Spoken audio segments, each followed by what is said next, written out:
My parents kicked me out at 18 and said, "Be grateful we fed you." So I fed them something they couldn't swallow. On the morning of my 18th birthday, I woke up to my mom pouring cold water over my face. It's time to man up and move out. I sat up instantly and saw my stepdad standing by my stuff in the doorway. They've always been cruel, but I never expected this. "But I'm your son." My mom laughed. "You've been nothing but a burden since your dad died, wasting our money on therapy, crying about nightmares." My stepdad nodded approvingly. "We kept you fed and housed for 18 years. That's more than most would do." Before I could process what was going on, they shoved my bags into my arms and literally pushed me out the door. I didn't even bother fighting. I guess part of me had already given up. After hours of prayer and petting stray cats, I found myself at a homeless shelter downtown. My hands shook as I filled out the intake forms. That's when my phone buzzed. My parents had unblocked me just to twist the knife deeper. "Mom, stop calling family saying you're homeless. You're embarrassing us." Then from my stepdad, "At least your dad had the decency to die in Afghanistan."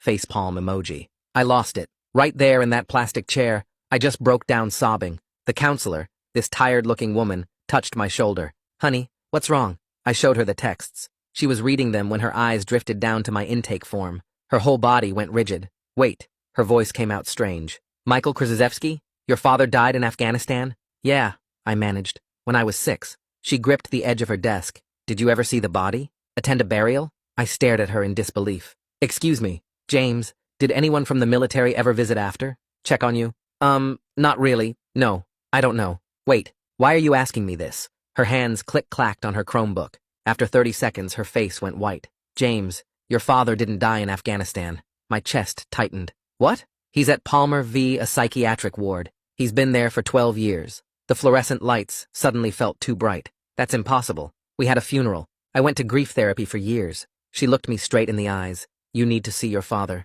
Today, before your parents realize you know." Suddenly, little things were clicking into place. Why Mom got nervous when military families were on TV. Why we moved states right after the funeral. I wanted to break down on the spot, but my stepdad's voice about me being a little betch echoed in my head. So instead, I took a deep breath and asked, "Why today?" "Because when, not if, when, your parents find out that you know your dad is alive, then they'll know someone is coming after the benefits they've collected." She drove me to Palmer herself. The whole ride, my brain kept rejecting what was happening. But then we walked through those VA hospital doors, down a long hallway that smelled like floor wax and medicine. There he was, my father. Not the stepdad who beat me, or my mom's other secret boyfriends who tried to win me over with vintage vinyls. My dad, who loved me. "Dad?" The word came out broken. He turned, and his whole face crumpled. "James? They told me I'd never see you again. They told me you hated me. I thought you were dead."